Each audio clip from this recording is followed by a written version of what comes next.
What's up, everybody? Cigar Sherpa Laird Mayhew back with another cigar review, and today I'm smoking J.C. Newman's new Yagua in Toro. Stay tuned.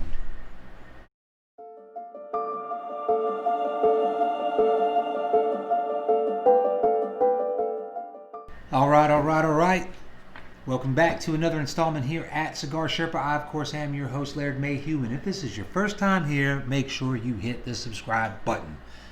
We're climbing. We're above 800 subscribers. We've been around less than a year. I'm pretty stoked about that. Organic subscriptions, no paid advertisement, no nothing, just word of mouth and searches. Okay? I'm feeling really good about that. This is not your first time here. Welcome back, as always. We appreciate the support. Today, I'm pretty excited about the cigar I'm going to review. I have been waiting on this cigar, much like I waited on the American, and lo and behold, it's from the same company, J.C. Newman. They just do something that I like. I waited on this cigar, read about it, I say about a year ago, maybe a little less than a year, in one of those little, snippets of, up-and-coming cigars. Anyway, they kind of described when it would be out, and I found out that it had shipped to retailers, and I went on a search. I went to my brick and mortars here in Fayetteville, North Carolina. They didn't have it. They had no idea when they were going to get it. I went to JR's in Selma, where I frequent, and I go there at least once a week. They didn't know when they were going to get it, although they actually knew about the cigar, which was cool.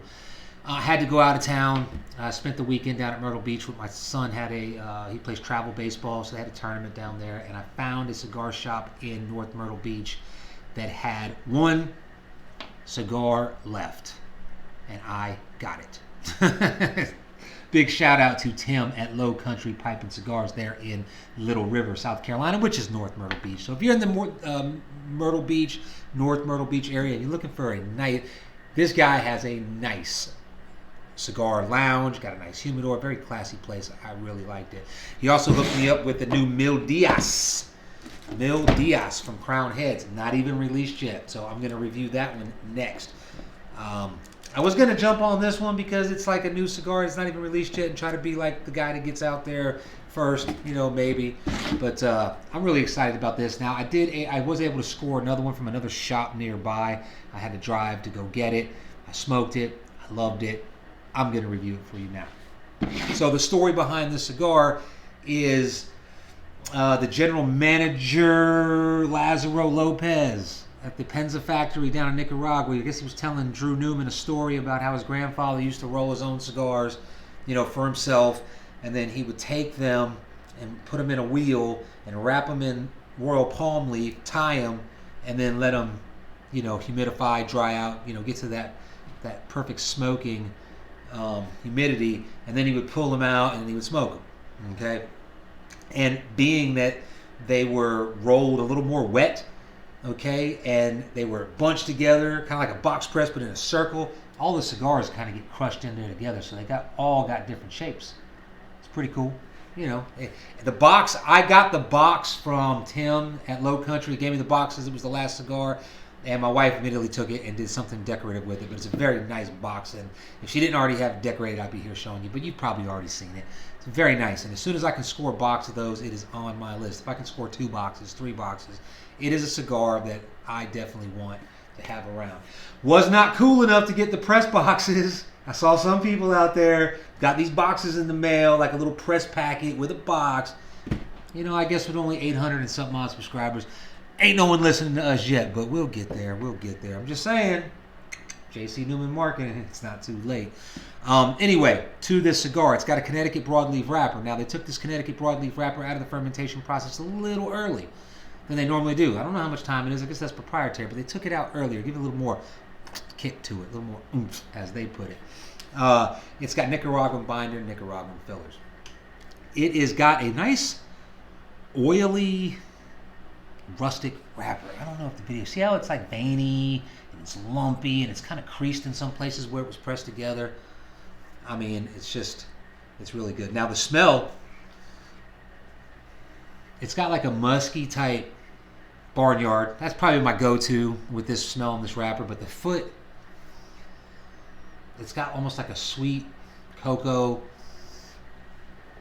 not quite dried fruit, but almost. Not kind of spicy too. let's give this thing a cut and a light, and I'm going to come back and tell you what I think about it, so stay tuned. All right. Initially on that light up, of course for me, I go right to the retrohale. I don't know why, it's a habit. Can't break myself of it, but it's nice and peppery. It'll get you. Hold on. Whew. This cigar has a very nice feel. It's very dense. It's got some weight to it. I love the fact that it's kind of like pressed in this different triangular 1, 2, 3, 4. It's got 5 sides, but none of them are even. The wrapper's very like leathery feeling. All right. Right away, this cigar starts off with a cinnamon spice. Okay, there's black pepper in the retrohale. There's black pepper on the palate. There's a sweet, cinnamony baking spice.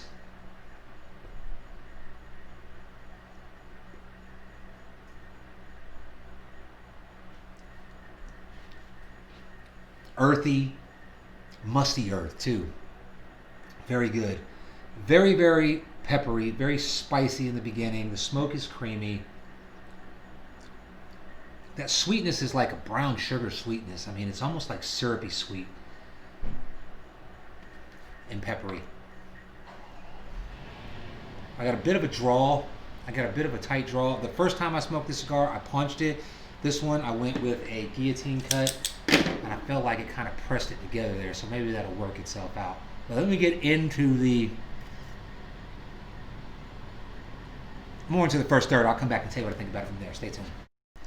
All right. We're about 10 minutes into the first third here, and I'm having a bit of a burn issue, but that's kind of to be expected with the way these things are oddly shaped. They kind of get pressed in. This one kind of had like where the wrapper was kind of like creased together and then looped over, and it caused a canoe, pretty bad canoe. I'm gonna have to touch that up in order to enjoy the cigar, but I'm not even mad about it because that's part of how this cigar was made. It ain't all beautiful, it's rugged. It's a cigar that I would have no problem sticking in, chewing on. It's got a great mouthfeel. It's got a very good aroma. The aroma's very nice. In fact, my wife walked out and said, "Ooh, that smells nice." You know, I smoke cigars all the time, but sometimes you get one, they're just very aromatic and very smell goody, if that's a word. They smell nice.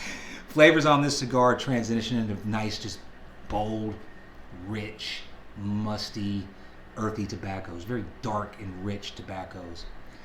Sweet. Sugary sweet, like brown sugary sweet.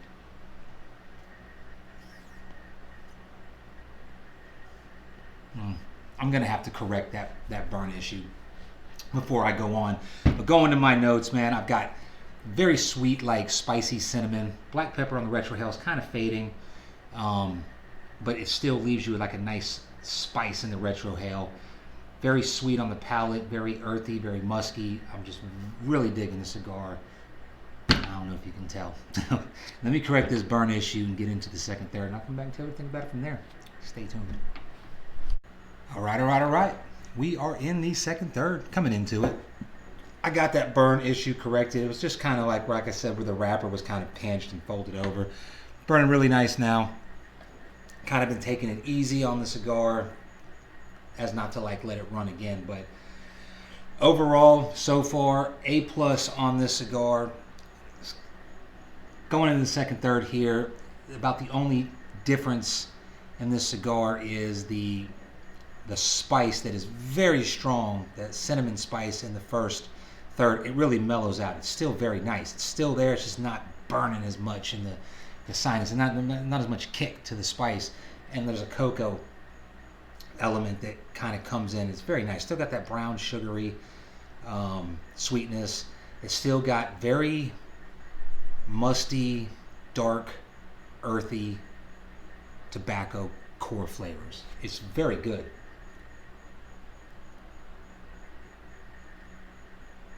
And I'm going to say that this cigar is now on my personal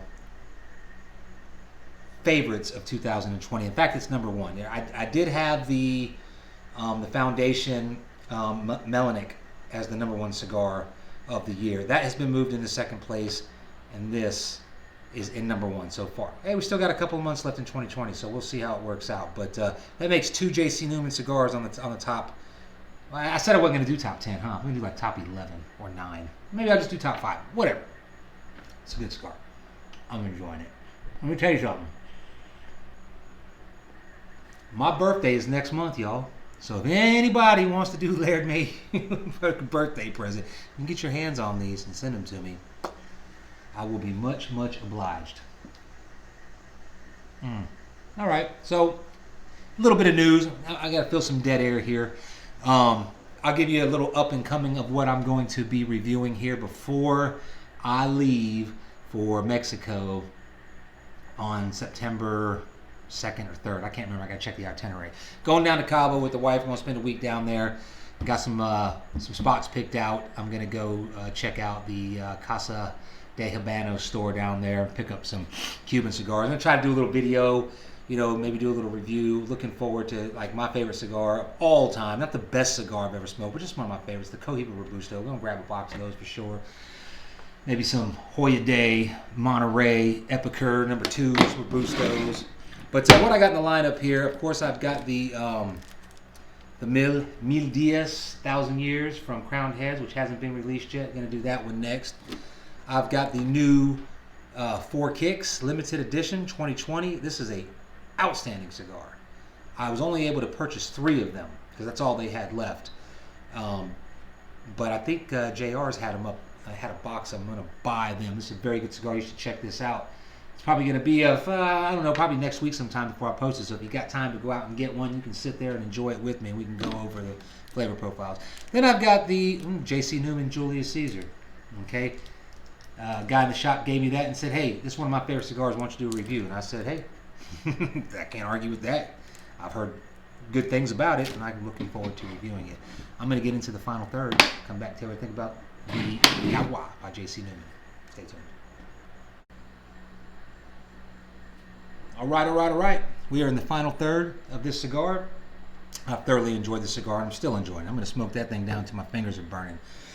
Not many transitions from the second third. The cigar kind of keeps the same profile throughout the whole cigar. The spiciness kind of faded or mellowed out in the second third. It comes back in the final third to kind of let you know that you are still smoking a good cigar. The hints of cocoa and coffee, they kind of come in and out. Sometimes they're there together. Sometimes you really will notice a coffee hint. And then sometimes you'll be like, oh, that's chocolatey cocoa. But rich, thick, hearty tobacco, musty, earthy, sweet, spicy with hints of coffee and cocoa. That's what I got written down on my little high-speed notebook that I stole from my kid. Ripped out all his drawings and used it. But good cigar. Limited edition. That's the sad part about this. They only made 1,000 boxes. They only released 1,000 boxes. So that's 20 per box, 20,000 cigars. So you're going to want to try it. Matter of fact, let me get mine first and then go out there and get them. Because like I said, we're just not cool enough to get those press release boxes that they sent out to some reviewers. We'll be cool enough one day. But I'm stoked at our success here. Organic subscriptions, over 800. Viewership's going up. And we've got something to say. Cigar Sherpa channel, we got something to say, don't we? We'll get there. So again, this is the J.C. Newman YAGUA, or YAGUA for all you Americans out there. YAGUA, YAGUA.